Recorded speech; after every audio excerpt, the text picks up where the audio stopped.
So the old way is going to be phased out and everything we had will be gone. I mean, it all just happens so fast. If you really sit down and step back and think about it, you never are really ever truly prepared, are you? I mean, you try to be, but for things like this, there's only so much you can do. And then when, you get punched in the mouth, it's like, now what? Hey, and stick around to the end of the video. I have something that I really want to share with you. My true subs and the subscribers who really understand me, the folks who get me and listen to what I have to say instead of just getting triggered and engaging in internet bullying like cowards. But more on that later. And trust me, I am not angry nor am I bitter or anything like that. I just think that there are some things that need to be said and obviously some clarifications that need to be made is all. Everybody's got a plan until they get punched in the face, right? But regardless, I finally did ultimately end up receiving the text message that I was dreading. But again, it's to be expected. Therefore, I feel as though I was prepared. And official confirmation, I don't know if you guys can tell from we got a little bit here picking up, but it's nothing crazy yet. But essentially, and right now it is almost 2 p.m. Central, almost 2 Central. And we were forecasting was saying 1 p.m. was going to be when we were going to get the rain.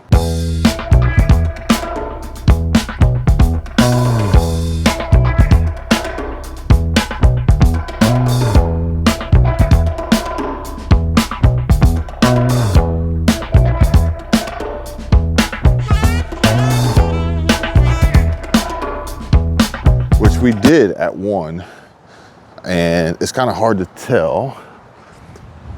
You look at the Jeep here, which we finally got the Jeep back, and Michelle was super excited to finally get her Jeep back, get all her ducks back.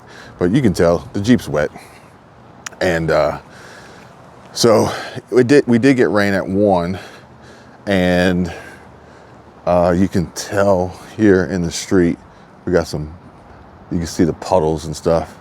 So we did get rain at 1, and essentially now what we're waiting on is 5 p.m. is the time, and they're saying at 5 p.m. we're going to get a deluge, and that's when the real stuff comes. So get ready and be prepared. See if I can get bundled up here, because it is a little chilly. But now I just feel kind of weird. But either way,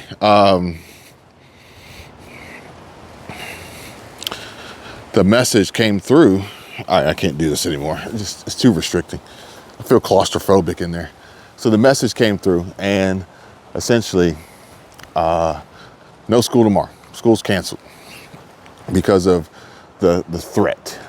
So I don't know what kind of impact that's going to have on people. Fortunately, they have more time to prepare for that.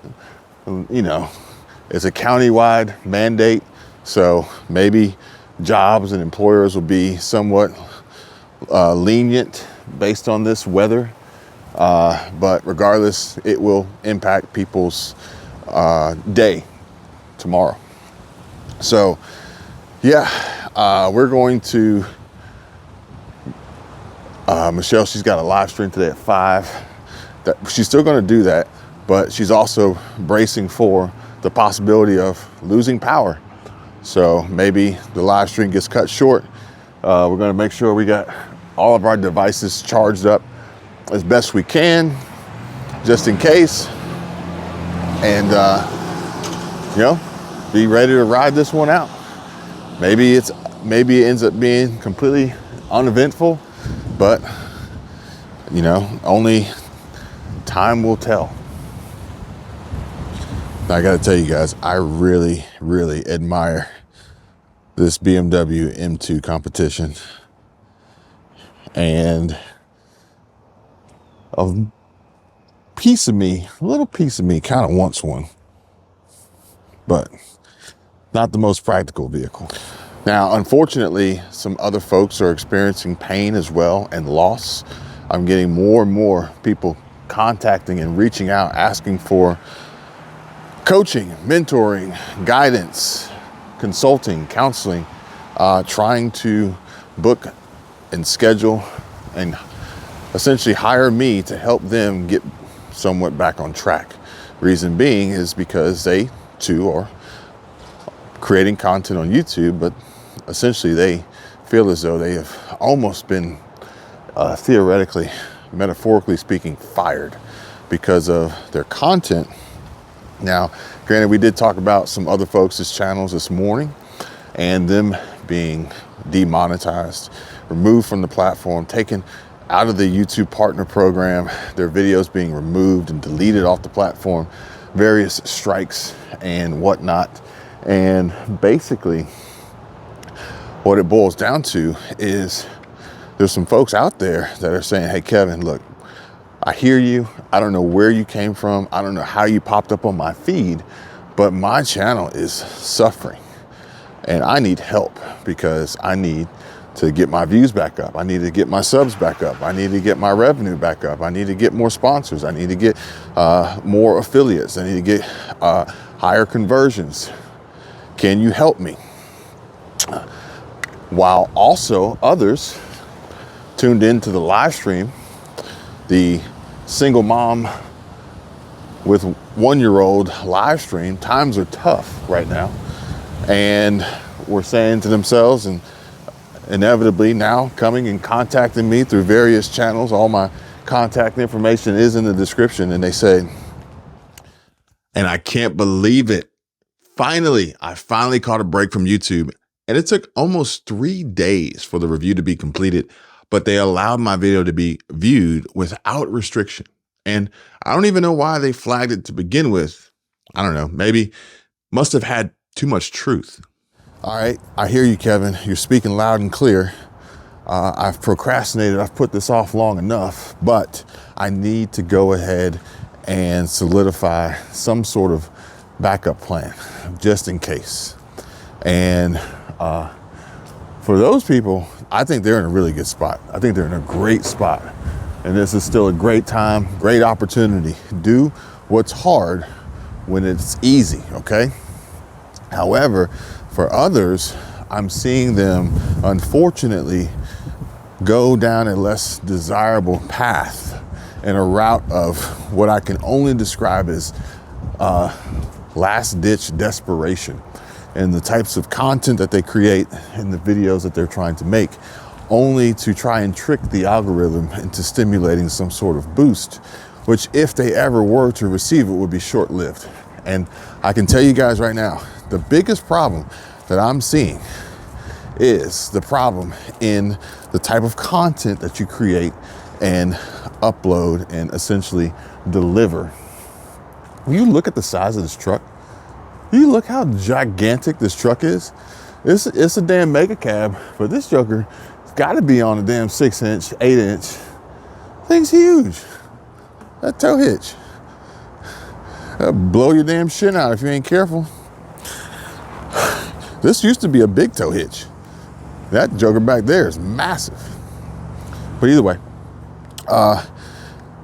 you got to be careful with the type of content that you put up, folks, because YouTube has obviously, taken their wrath out on me from time to time.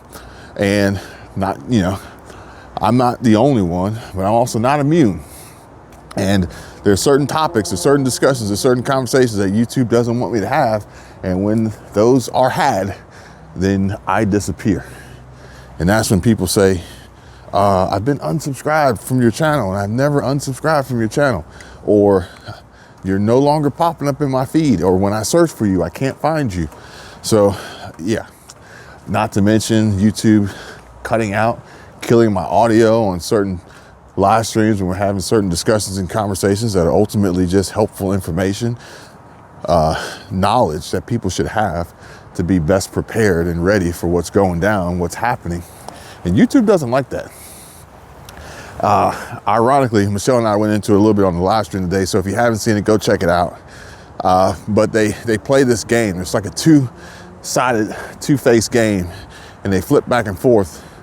And I hate to say it, you know, I've seen some folks out there try to get a little bit creative with their channels, and unfortunately, once YouTube flags your channel, you're done.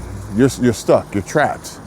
And they're trying to revive it whatever way they can. Again, I said they're getting desperate. But interestingly enough, there's only one real way to combat this, and in a positive way, seemingly, because the running joke is that if you have a title, a thumbnail, a facial expression that appears to be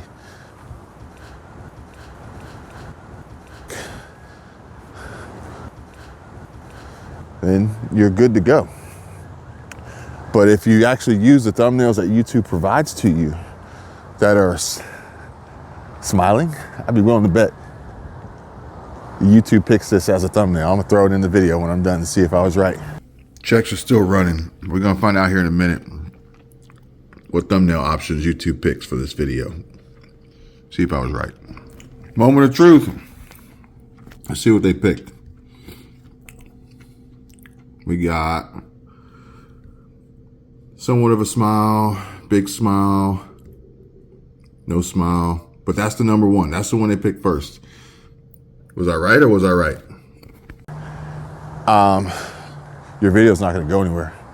And that's just a sign of the times. That's the trend, okay? That's the algorithm.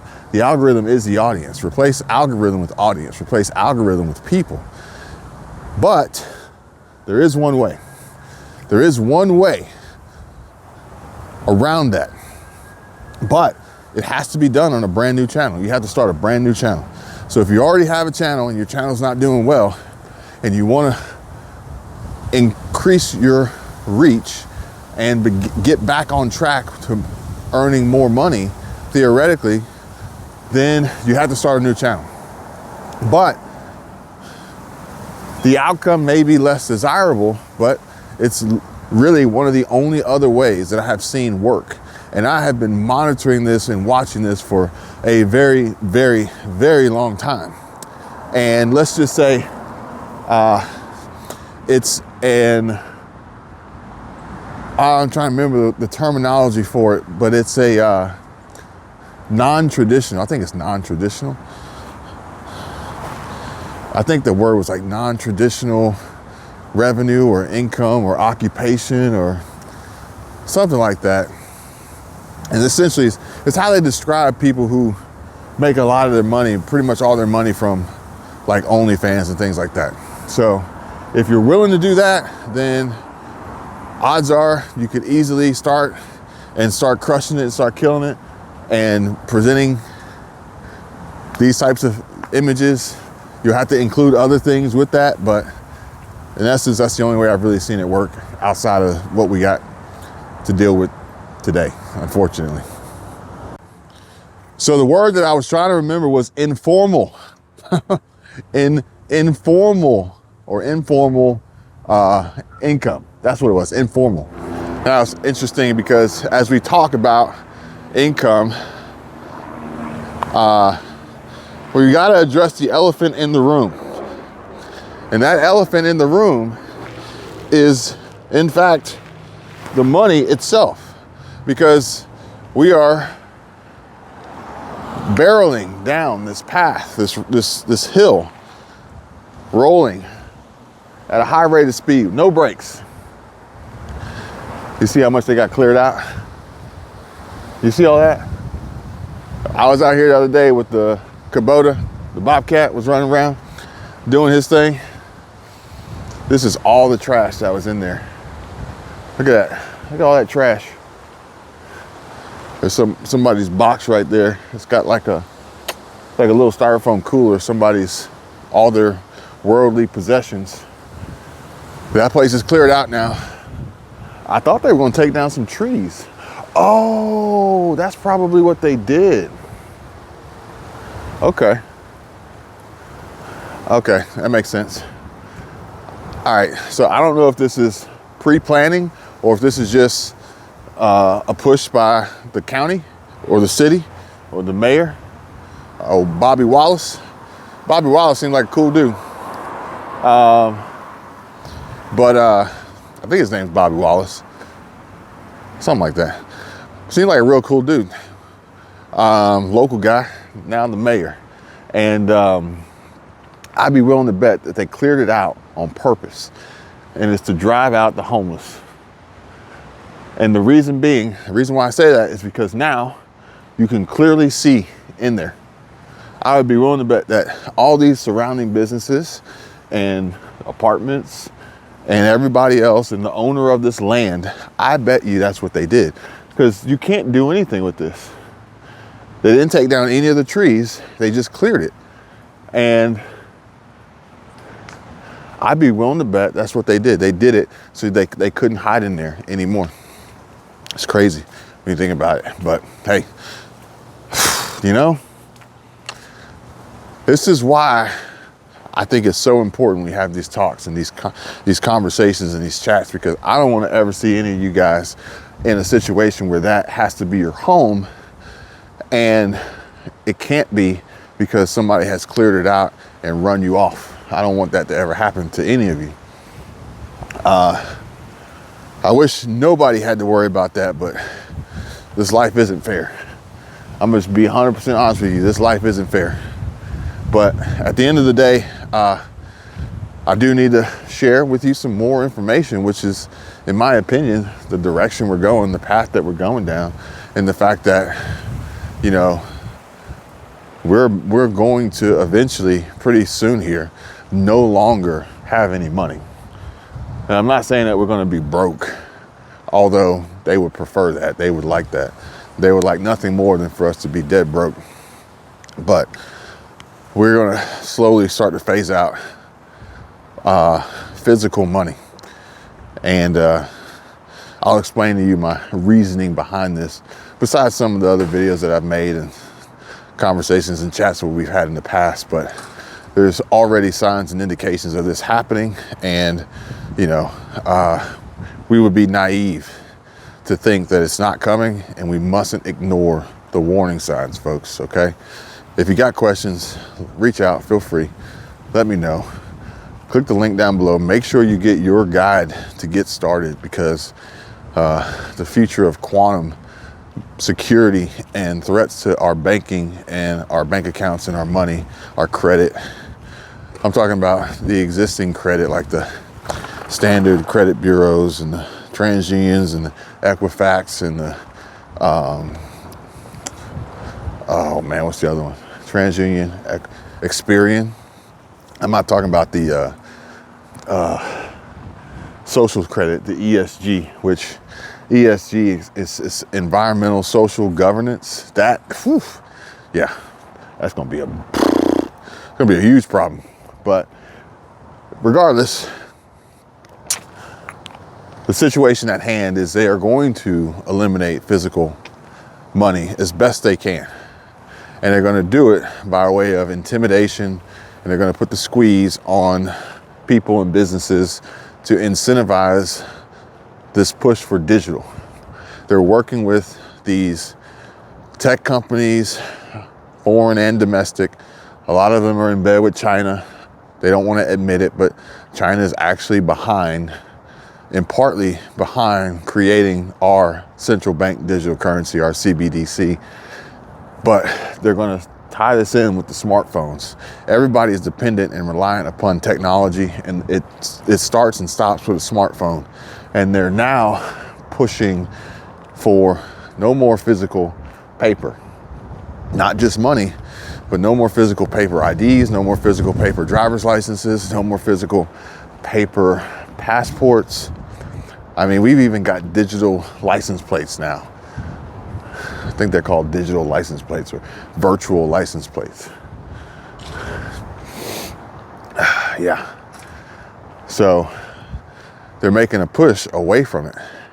And as they drive you away from it, it pushes you towards digital. And I don't think they're going to go so far as the thumbprints and the handprints, the palm prints and the facial recognition and all that. Those might be, because you know how right now we have two-factor authentication. So it's like I'm logging in. You ever try to log in somewhere and then they want to send you a text message and you got to input the code you got in the text message. Then you got to go into your email and click something there. So what they'll do is they'll have facial recognition or a palm scan or something like that as part of the two-factor authentication on top of the smartphone gaining access. So that's pretty much how it's going to go down. And as they do this, they will then begin to tie it in with your bank account, albeit not from a traditional bank, as the banks are collapsing. And somebody actually told me in a comment, they said, Kevin, PNC is the next bank to go down. I can neither confirm nor deny, but if that is true and PNC is the next bank to go down, then honestly, I would be extremely concerned of that prediction coming true and foreshadowing. But eventually we would get down to, in my opinion, maybe 3. And, you know, obviously JP Morgan Chase is going to be at the top. And at the end of the day, I think JP Morgan Chase is going to facilitate the deal, negotiate the deal to sell out their stake, their ownership, all of us, all of our money, all of our accounts to the government. I think that's the goal. And it could be just like those companies out there that are getting these ridiculously large government contracts, but in essence are the government. It's weird how they do this. They're their own private companies, but they basically are the government. If that makes sense, okay? Yeah, I'll let you guys connect the dots on that one. But in essence, as this all plays out, it'll end up in the hands of one. That one is the entity, the business, the company, the corporation, the JP Morgan Chases of the world that control everything, and then they hand it over to the government. Or they continue operating this facade and this shadow entity, knowing that the government's pulling the strings. And guess what? Oh, all of a sudden, now there's no more physical accounts. If you have an account with any of these banks, which we happen to own all of them, you have to have a digital account. You have to have an account linked to your digital ID, connected to your smartphone. And we are no longer conducting transactions with paper. So you have until this deadline, this X date, to convert and exchange. And after that, then it would be deemed worthless. It would expire. So I just want to share with you something I came across, and it was titled, "Is 2024 the year of the government digital ID card?" Let me know what you guys think down in the comments below. But it said that as the lines between our physical and the online world begin to disappear, the call for mandatory digital ID cards is gaining traction, with prominent figures advocating for their adoption as part of a technological revolution. As more essential information like vaccine records and travel details become available on our devices, it might seem strange that we don't have a complete digital identity system for public records. But would digital identity ecosystems enhance or erode our privacy? Now, they said that digital IDs, the experiments so far, while many countries are still beginning to discuss the role of digital identity in society, Estonia has had a digital identity in place for the past 20 years. Estonia's digital identity system operates on the principle of once only, where citizens only need to provide information to the government once, which is then shared across government departments. With 99% of services accessible online and the ability to file tax returns digitally within minutes, it is working well with citizens, they say. But news that a hacker stole 286,000 ID scans from government systems provided a timely reminder of the damages of e-government. Yeah, e-government.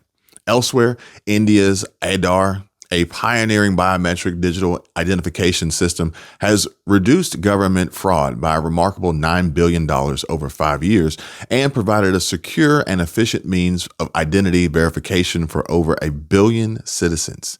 However, a data leak also led to the personal data of 815 million citizens and passport records being sold on the dark web. These instances provide a much needed reminder that cyber attacks and data breaches constantly threaten the public sector. And in regard to the US and Europe's stance on digital IDs, well, in the US, a leak earlier this year suggested a draft executive order was being prepared to expand the US federal government's login.gov service into a national digital identity service. And I can tell you guys right now, from the standpoint of having been a government contractor, the login.gov system is complete trash. Now, this would place many government services under a single login. States differ on their stance, with the physical IDs, such as a driver's license, still the de facto way to go. But in Louisiana, for example, the state's mobile app, the Louisiana Wallet, or LA Wallet, is acceptable by state police. Over in Europe, the European Union reached a provisional agreement in November to establish the European Digital ID, or EID, an unprecedented move towards a centralized digital identification system for all Europeans. The initiative aims to give citizens a unique and secure European digital identity, and this digital identity will be stored in digital wallets, initially voluntarily, housing digital versions of critical documents like ID cards, driver's licenses, diplomas, medical records, and, yes, of course, bank account information. The EID promises to streamline access to online services across Europe, allowing citizens to easily prove their identity and share electronic documents. However, concerns have emerged, with critics dubbing it the precursor to a European digital surveillance state, raising fears about extensive data collection and citizen monitoring. The EID debate underscores the challenge of balancing a centralized digital ID system and the system's benefits and potential threats to individual privacy and civil liberties in an increasingly digital world. Now, in regard to the balancing act, convenience and privacy in the digital identity pitch, the sales pitch for an EU-wide digital identity system undoubtedly revolves around the allure of convenience, and we are asked to envision a tech utopia of seamless experiences where we can pay bills, access local government services, or securely upload vital documents like medical records or a driver's license, all through a single lifelong ID system. For some, this prospect feels like a significant convenience, akin to navigating borders effortlessly with a digital C-19 certificate. However, it raises Orwellian concerns for others, with fears of encroaching mass surveillance and control. As data breaches and fraud continue to increase, individuals are becoming increasingly vigilant about their personal information and demanding privacy-first, user-managed solutions. But the debate around whether the EU digital wallet will offer convenience or a potential threat to privacy and internet freedom will gather pace next year. And I do believe that this was written last year, so we are already in that next year. Meanwhile, navigating the digital identity landscape and the UK's approach, whereas in the UK, a similar approach to implementing compulsory citizen digital identity has been met with concerns and misconceptions. Echoing the broader debate on digital identity systems, the UK government has clarified its intentions to address these issues with a myth-busting fact sheet, and it follows a report by former Prime Minister Tony Blair and former Conservative leader William Hague. Their report presents a compelling case, asserting that such a transition can occur without compromising civil liberties or data privacy. The proposed legislation emphasizes that it does not include any proposal to create mandatory digital or physical ID cards. By contrast, the goal is to simplify online identity verification for government services. It also states that offline and face-to-face options will remain available for those who prefer not to use the online service, but this did little to convince critics who believe it would only be slowly phased out. However, cybersecurity and data protection are highlighted as paramount concerns. The UK government emphasized its commitment to safeguarding user data through robust security measures and compliance with data protection legislation and guidance. On the controversial topic of data collection, the government confirmed that it would solely be used to verify identity for accessing government services, dispelling misuse concerns or broader surveillance. The fact page also underscores its commitment to transparency, with public authorities required to be open and transparent in their data disclosures, backed by a code of practice. The The legislation is being framed as a means to improve access to government services rather than a precursor to a cashless society or the implementation of a social credit system. These clarifications reflect the UK government's efforts to balance enhancing digital services and addressing privacy, surveillance, and data security concerns. Whereas we conclude with the bottom line, and in the pursuit of modern conveniences, we often sacrifice the protection of our own data. According to this article, and every online interaction from social media posts to online shopping generates a trail of data that various entities can harvest, analyze, and potentially exploit. As we begin to shape the future of digital identity, the debate around its merits and pitfalls intensifies. And looking ahead to 2024, as I mentioned earlier, this was written last year, we have valuable lessons from nations like Estonia and India, pioneers in this field, yet we must tread cautiously, fully aware of the implications ahead. Navigating this digital identity dilemma requires a delicate balance between protecting personal data, enhancing the digital experience, and respecting individual rights, all in a climate of growing political mistrust. So there you have it, folks. Now, granted, this is not going to have any bearing on gold or silver. You know, precious metals, hard assets, those would theoretically be protected. And if you got questions and you want to talk about it, feel free, let me know. I even put up a video the other day about Walmart and their switch and their move to gold. And a lot of questions came from that, especially the questions of how and why, especially considering the fact that some folks are saying, well, I don't have enough money to get invested in gold. But you do. And this is the beauty of investing in fractional shares, because buying parts of a whole, in my opinion, and in the opinion of many, many others, is better than having none, okay? I'd rather have a percentage of some than 100% of nothing, okay? And this is gonna be very, very important moving forward. And the longer you wait, the harder it's gonna get, or the next to impossible it's going to be. So I can just urge you guys to jump on this while you can before it's too late, and don't let it go by like, well, I don't know, or I don't know how, or I can't, or whatever. I am literally extending myself to you as an aid, as a resource. With that, addressing a question that pops up pretty regularly. Kevin, why?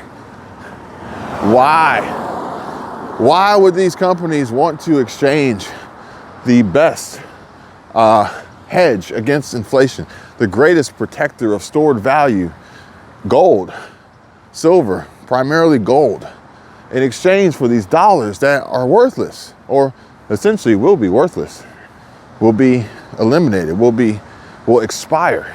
Well, I think it's pretty simple. I think it's pretty easy.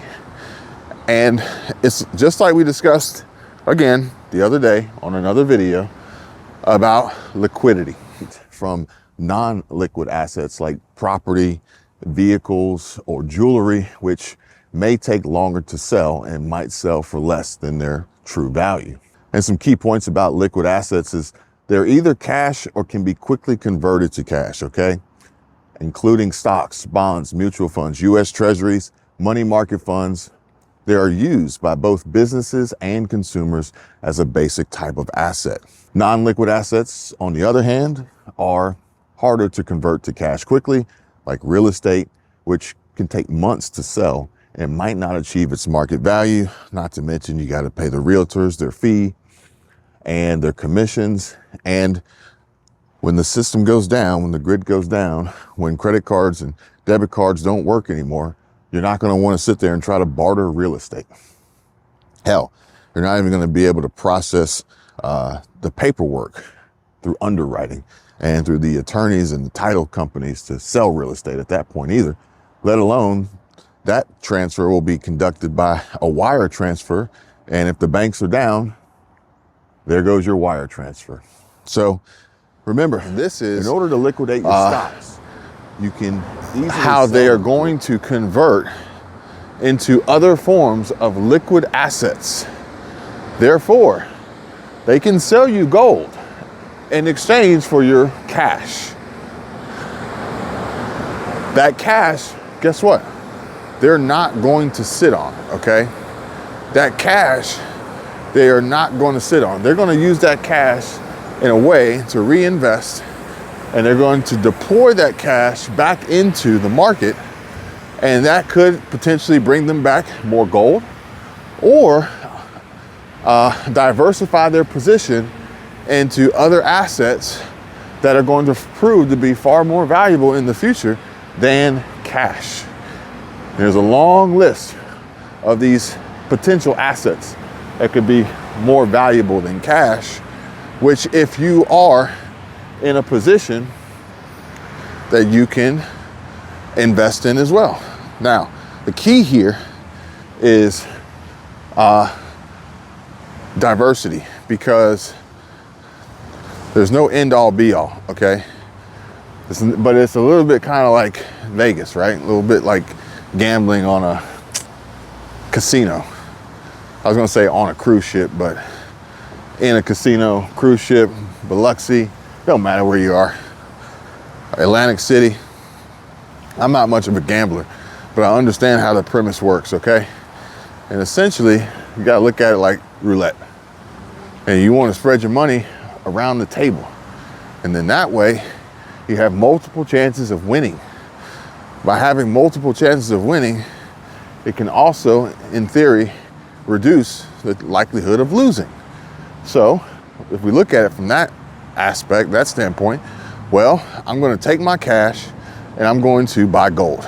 Then, who I buy gold from takes that cash, and then they deploy that cash in other assets, other liquid assets that could theoretically appreciate in value and be far more stable and protected against the coming collapse. Granted, something is going to break. And if that something is cash, well, at least I only had 10% of my portfolio in cash versus 100%. And the other 90% is safe and growing in value. Or whatever that case may be, at the end of the day, nobody is going to be sitting on a boatload of cash unless they're just crazy or they have an inside tip. They have some insider information. They know. And if they know, then, you know, that's good for everybody else with cash. But if they know, then that just means that, you know, it just confirms the suspicion and theory of how this whole game works. And yeah, that's not really good for anybody.